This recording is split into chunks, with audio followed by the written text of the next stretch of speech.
අයිබෝන් මම මේ වීඩියෝ එකේ තව පර්සනල් ෆයිනන්ස් පැත්තේ ටොපික් එකක් කතා කරන්න බලාපොරොත්තු වෙනවා අපිට කාලෙකින් කතා කරන්න බැරි වෙච්ච හින්දා. මේකෙදි මම කතා කරන්න මේන් ටොපික් එක ඔයාගේ වයසත් එක්ක ඔයා වයස්ගත වෙනකොට මේ එක එක ඇසෙස් ක්ලාසස් ඇලොකේට් කරගන්නේ කොහොමද ඒවත් එක්ක මේ පර්සන්ටේජ් ඇලොකේට් කරගන්නේ කොහොමද කියන එක. මොකද අපිට එක එක ඇසෙස් ක්ලාසස් තියෙනවානේ FD එක තියෙනවා ඩිබෙන්චර්ස් හරි බොන්ඩ්ස් හරි තියෙන ඊට පස්සේ ප්‍රොපර්ටිස් තියෙනවා රියල් ස්ටේට් තියෙනවා ඊට පස්සේ ඉක්විටිස් තියෙනවා ගෝල්ඩ් හරි එක එක ඒවා තියෙනවා. දැන් මේ වගේ රිස්ක් ලෙවල් වෙනස් right ඉක්විටි කියන්නේ හයි රිස්ක් එකක්. ඊට පස්සේ ලෝ රිස්ක් වෙනවා FD හරි ප්‍රොපර්ටි හරි ඒවා ටික ලෝ රිස්ක්. මෙතන බේසික් අයිඩියා එක වෙන්නේ ඔයා වයසට යනකොට ඔයාගේ වයස්ගත වෙනකොට ඔයාගේ රිස්ක් කැපැසිටි එක අඩු වෙනවා. කියන්නේ රිස්ක් ටොලරන්ස් එක අඩු වෙනවා. හරි. ඒ කියන්නේ අපි හිතමු ජොබ් එකක් කරන එක්කෙනෙකුට අවුරුදු 30 දී ගන්න පුළුවන් රිස්ක් එක නෙමෙයි අවුරුදු 50 60 වෙනකොට ගන්න පුළුවන්. right. ඒතකොට එයාට එච්චර ලොකු රිස්ක් එකක් ගන්න බෑ. ඒ වෙනකොට එයාට තියෙන රිටයර්මන්ට් ෆන්ඩ් එක විතරයි. ඒ වෙනකොට එයාට තියෙන්නේ එයාගේ ලයිෆ් කරපු සේවිංග්ස් විතරයි. right. වෙන ඉන්කම් සෝස් එකක් නැහැ. එතකොට එයාට ලොකු රිස්කි ඉන්වෙස්ට්මන්ට් වලට යන්න බෑ. මොකද ඒ රිස්කි ඉන්වෙස්ට්මන්ට් එකට ගිහිල්ලා මේක යම් ප්‍රමාණයක් අඩු වුණොත් එහෙම ඒක රිකවර් කරගන්න කාලයක් නැහැ. right. වෙන ඉන්කම් සෝස් එකක් නැහැ. නමුත් අවුරුදු 30 කනට යම් රිස්ක් එකක් ගන්න පුළුවන්. එයාගාව තියෙන ෆන්ඩ්ස් පොඩ්ඩයි. ඒක වුණොත් එයාට රිස්ක් එක කවර් කරගන්න කාලයක් තියෙනවා. එයාට ජොබ් එකක් කරනවා නම් තව ටයිම් එක තියෙනවා. අනිත් පැත්තට බිස්නස් කරන පුද්ගලයෙක් වුණත් 25 හරි 30 හරි 35 වල ගන්න රිස්ක් එක නෙමෙයි ඔයාට 50 60 වලදී ගන්න වෙන්නේ. right. ඔයාට ඒ බිස්නස් එක එතනින් එහාට ගන්නවා වගේ ෆැමිලි එකේ කවුරුත් නැත්තම් right. ලොකු රිස්කි බිස්නස් ඩිසිෂන් වලට යන්න බෑ. right. එතකොට මොකද ඒව රිකවර් කරගන්න ටයිම් එකක් නැති හින්දා. හරි. මේ ප්‍රධාන කාරණේ ඒකයි. ප්‍රධාන කාරණේ කියන්නේ මේක අපි ඒජ් එකත් එක්ක මේ කැපැසිටි අඩු වෙනවා කියන එක. හරි. හැබැයි ඉතින් මේක මේ ජෙනරලයිස් කරන්නත් බෑ තේරුණාද? ජෙනරලයිස් කරන්න බෑ කියන අපි හිතමු පුද්ගලයෝ දෙන්නෙක් ගන්නවා කියලා. මේ පුද්ගලයෝ දෙන්නෙක් ගන්නවා අපි දෙන්නම අවුරුදු 40යි. right. එක පුද්ගලයෙක් ඉන්නවා එයාට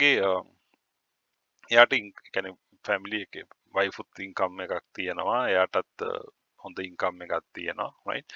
එතකොට පේරන්ස්ලත් ඉන්ඩිපෙන්ඩන්ට් ඒගොල්ලොන්ටත් මොකක් හරි රිටයර්මන්ට් එක හරි තියෙනවා. එතකොට රෙස්පොන්සිබිලිටි ෂෙයා කරගන්න ෆැමිලි මෙම්බර්ස්ලා ඉන්නවා. එතකොට එයාගේ ඉන්කම් සෝස් එක එක්ස්පෙන්ස් ලෙවල් එක වෙනස් නේ. right. තව එක්කෙනෙක් ඉන්නවා same age. right. එතකොට එයා තමයි මේන් ඉන්කම් සෝස්. එතකොට එයාට පේරන්ස්ලා බලා ගන්නට ඉන්නවා. එහෙම නැත්නම් එයාගේ වයිෆ්ගේ පේරන්ස්ලාත් ඉන්නවා. සමහර එක්කෙනෙක් දෙන්නෙක් ඉන්න පුළුවන් සික් වෙලා අපිට රිකරන්ට් එක්ස්පෙන්සස් තියෙන කට්ටිය. right. එතකොට මේ රෙස්පොන්සිබිලිටි ෂෙයා කරන්න ෆැමිලි මෙම්බර්ස්ලා නේ. මේ එක එක අයගේ ප්‍රශ්න වෙනස්. තේරුණාද? එන්න මේක ජෙනරලයිස් කරන්න බෑ. හැබැයි රූල් ඔෆ් තම්බ් එකක් විදිහට අපි නිකන් යම්කිසි ෆ්‍රේම්වර්ක් එකක් හදාගන්න පුළුවන් ඒජ් එකත් එක්ක. හරි. මේකේ මේන් අයිඩියා එක වෙන්නේ when you are getting older low exposure to high risk assets. right. එතකොට high risk assets වලට තියෙන exposure එක ටික අඩු කරන්න ඕන. low risk assets වලට තියෙන exposure එක ටික වැඩි කරන්න ඕනේ. මේක තමයි රූල් එක. හරි. දැන් මේකත් එක්ක දැන් මේ බේසික් concept එකත් එක්ක හැදිච්ච එක එක rules තියෙනවා. right. එක එක investors ලියපු books වල මේවා එක එක ඩිෆයින් කරලා තියෙනවා. අපි බේසික් rules තුනක් කතා කරන්න බලමු. කතා කරලා අපි බලමු මේක කොහොමද ශ්‍රී ලංකන් context එකට apply කරගන්නේ කියන එක. හරි. පළවෙනි රූල් එක තමයි 100 minus age. එහෙම නැත්නම් age in bonds කියලා අපි කියනවා. right. age in fix in කියන්නේ මෙතන කියන්නේ ඔයාගේ වයසෙන් 100න් අඩු කරන්න. ඒ එන ප්‍රමාණය දාන්න ඉක්විටිස් වලට. ඉතිරි ප්‍රමාණය දාන්න ෆික්ස් ඉන්කම් වලට. right. ඒ කියන්නේ උදාහරණයක් හැටියට ඔයාට වයස 40 නම් right 100න් 40ක් ගියොත් 100 minus 40 කියන්නේ 60% දාන්න ඉක්විටිස් වලට 40% දාන්න ෆික්ස් ඉන්කම් වලට. right. ඔයාගේ age එක 60 නම් right if your age is 60 100 minus 60 කියන්නේ 40 දාන්න equities වලට 60 දාන්න fixed income වලට. right. මේක එක rule එක. හරි. එතකොට මේකේ ප්‍රශ්නයක් තියෙනවා අපි හිතමු අවුරුදු 20යි කියලා you are just starting right. එතකොටත් income නැහැ. එතකොටත් ඔයාලා 20% දාන්න ඕන fixed income. right. ඒක practical නැහැ සමහර වෙලාවට. තේරුණා? practical නැති scenarios තියෙනවා. මොකද හැම එකෙම නෑ අවුරුදු 20න් කවුරුත් ඉන්කම් ජෙනරේට් කරන්නේ මොකක් තැන්වල. හරි. ඉතින් මේ ප්‍රශ්නේ හිත සමහර කට්ටිය මෙතන ඉවෝල්ව් වෙලා එක රූල් එකක් ඇවිල්ලා තියෙනවා h-20 රූල් කියන එක. හරි?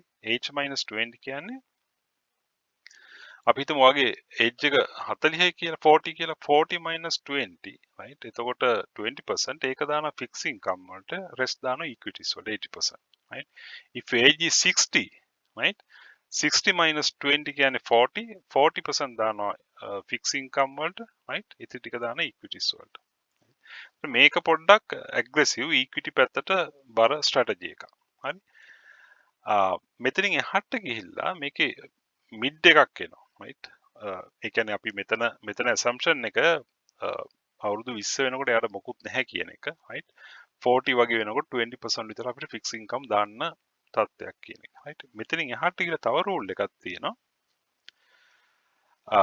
age minus 40 right මේන අගේ වැඩි කරන්න දෙකෙන් ඒ අගේ දාන්න FDs වලට කියන එක හරි ඔයාට අවුරුදු 50 නම් 50න් 40 ගියොත් 10 into 2 කියන්නේ 20% දාන්න FDs වලට හරි 80% equities වලට අවුරුදු 60 නම් හරි 60 minus 40 කියන්නේ 20 into 2 කියන්නේ 40 right 40 තමයි දාන්නේ fixed income වලට 40% 60% දානවා equities වලට හරි ඉතින් ඔක තමයි rules තුන හරි දැන් මේ rules තුන දැන් මේක එක જાති තියෙනවා මේක common එකක් හරි මේ common එක අරගෙන අපි පොඩ්ඩක් බලමු දැන් මේ blue line එකේ තියෙන age in bonds කියන එක හරි එතකොට ඔයාලට පේනවා ඇති අවුරුදු මේ 20 right 20 වෙනකොට එයා කියන්නේ 20% විතර fixed income bonds කියන්නේ fixed income කියලා හිතන්නකො මේක US context එක bonds කියලා දැම්මට right එහෙම red line එකේ තියෙන h-20 rule එක right ඔයාලට පේනවා ඇති ඒක right අවුරුදු 20 වෙනකොට මුකුත් නැහැ ඊට පස්සේ තමයි earnings පටන් ගන්න කියන්නේ 30 වෙනකොට 10% තමයි fixed income 40 වෙනකොට 20% තමයි fixed income මේ විදිහට යන්නේ right ඊට පස්සේ h-40 කියන්නේ එතනින් එහාට ගිහිල්ලා right ඔයාගේ අවුරුදු 40 වෙනකන් ඔයාට expenses තියෙනවා right අවුරුදු 40 ඉඳන් තමයි savings පටන් ගන්න කියන මතයත් එක්ක right උගක් ලංකාවේ context එක උගක් එහෙමනේ right අපි job එක කරන්න පටන් ගත්ත ගම ඊට පස්සේ මොනවද what is called ඊට පස්සේ marry කරනවා marry කරලා ඊට පස්සේ ගෙවල් ඔය වගේ ප්‍රශ්න ගොඩක් හින්දා අවුරුදු 40 ඉඳන් පොඩ්ඩක් හරි savings try කරන්න පටන් ගන්න. හුඟක් කට්ටිය right සමහර කට්ටියට කලින් කරන හොඳ කට්ටිය. එතකොට එතන ඉඳන් තමයි යන්නේ right අවුරුදු 50 වෙනකොට 20% තමයි fixed income right අවුරුදු 60 වෙනකොට 40% income right එතකොට මෙතන අවුරුදු 80 ගත්තොත් එහෙම right age to 80 වෙනකොට මේ line දෙක මේගොල්ලෝ 80% විතර යන fixed income වලට 20% තමයි equity right එතකොට මේක තමයි එක මේ rules හරි දැන් අපි ගත්තොත් ශ්‍රී ලංකන් context එක right අපි ලංකාවේ ගත්තොත් එහෙම කෝකද හරියන්නේ කියන මම නිකම් කතා කරන්නේ මේක හැම එක්කනටම ඔයාට හරියන්නේ මේක කියලා මට කියන්න බෑ හැබැයි ජෙනරලයිස් අපි පොඩ්ඩක් කතා කරගමු අපේ තත්ත්වය මොකක්ද කියන එක right අපේ start earning පටන් ගන්න 25 වගේනේ right හුඟක් කට්ටිය ඩිග්‍රී කරලා out වෙනකොට 25 වෙනවා right දැන් ස්ටේට් ගිහිල්ලා අපි මෙඩිකල් ගියොත් 27 28 වගේ වෙනවා හැබැයි ප්‍රයිවට් ගිහිල්ලා ඩිග්‍රී ගන්න කට්ටිය 25 වෙනකොට දැන් එන්න පුළුවන් earnings පටන් ගන්න පුළුවන් right එහෙම නැතුව අපි A level වලින් කරලා ඉතින් මොකක් හරි වෙන courses එකක් මම කියන්නේ general 25 විතර වෙනවා පටන් ගන්න right age එක 55 වෙනවා එතකොට මේක retire වෙනකොට හරි එතකොට අපේ තියෙන ලංකාවේ context එක වුණාම ඊට පස්සේ මැරි කරලා අපි ඊට පස්සේ ගෙවල් හොයලා ඔක්කොම කට්ටිය ඒ කියන්නේ ෆැමිලි එක බිල් කරගන්න early stage එකේ investment වලට යනවා අඩුයි right ඒ කියන්නේ ඒ අපේ හැටි එක හරි අනිත් එක තමයි දැන් අපේ life span එක ගත්තොත් දැන් අවුරුදු 100ක් ඉන්නවා කියන්න බෑ 70 80 තමයි ඉතින් උපරිම right 70 කියන්නේ 55 රිටයර් වුණාට අවුරුදු 10ක් 15ක් ඉඳින්නේ. ඕක තමයි අපි normal life span එක. අනිත් එක අපි රටක් විදියට ගත්තාම අපි society එකේ financial literacy එක හරි අඩුයිනේ. හුඟක් කට්ටිය risk averse. right. ඒතකොට investing කියන ඒවට යන්නේ නැහැ. හුඟක් කට්ටිය FD එකේ දාලා ඒක සල්ලි හැම තියනවා. right. equity market එක උනත් එන්නේ නැහැ. හරි. ඉතින් අර ඒ වගේ තත්ත්වයක් වුණාම පුළුවන් තරම් මේ අපේ රට මන්නම් කියන්නේ මේක එළියට එන්න ඕන රයිට් මිනිස්සු ඉන්වෙස්ට් කරන්න ඕන කියන එක. හරි. ඉතින් අපේ රටේ හැටියට ගත්තාම ඉතින් හුඟක් ඇග්‍රෙසිව් යන්න විදිහක් නැහැ. මට නම් අර 40 මයිනස් මෙන්න රූල් එක තමයි රයිට් 40 minus 2 into 2 එක තමයි අපේ රටට යනවනම් හරියන්නේ. ඉතින් පුළුවන් තරම් මම නම් කියන්නේ right early stage එකේ ඉඳන් පුළුවන් තරම් ඉතුරු කරන්න බලන්න ඉන්වෙස්ට් කරන්න පටන් ගන්න. හරි. ඒකත් එක්ක තමයි ලයිෆ් එක ගොඩ යන්න පුළුවන්. හරි. ටික ටික කල්යද්දි right ඔයාට වෙන ඉන්කම් සෝස් එකක් හදා ගන්න. එහෙම කරන්න බැරි වුණොත් අර මේ දාන රිස්ක් එක අඩු කරන්න. මම එහෙම මේක කරන්නත් එක හේතුවක් තියෙන්නේ ඊමේල්ස් කිහිපයක් ඇවිල්ලා තියෙනවා. එක්කෙනෙක් මට ගොඩක් කලින් ඇවිල්ලා තිබ්බා. යා රිටයර් වුණා. මාක් හරි ආමි ඔෆිසර් කෙනෙක් රිටයර් වෙලා 5 මිලියන් දාන්න තියෙනවා. මොනවද ගන්න ඕන කෙලින්ම අහලා තියෙනවා. අහපු විදිහ මට හිතුණා යාට ලොකු අයිඩියාවක් නැහැ කියන එක මේව ගැන. රයිට්. ඉතින් මම යාට කිව්වා එච්චර දාන්න එපා පොඩි ගාණක් දාන්න කියන එක. ඉතින් මේක දැන් හුඟක් කට්ටියට රයිට්. සමහර අය ඒගොල්ලොන් කෙලින්ම රිටයර්මන්ට් ෆන්ඩ් එකම දාලා 50% දාපු කට්ටිය ඉන්නවා. ෂෙයා මාකට් එකේ. රයිට්. එහෙම දාලා ඉතින් මේක හරි අමාරුයි ප්ලේ කරන්න. රයිට්. ඒතකොට යම් පොඩි ප්‍රමාණයක් දාන්න.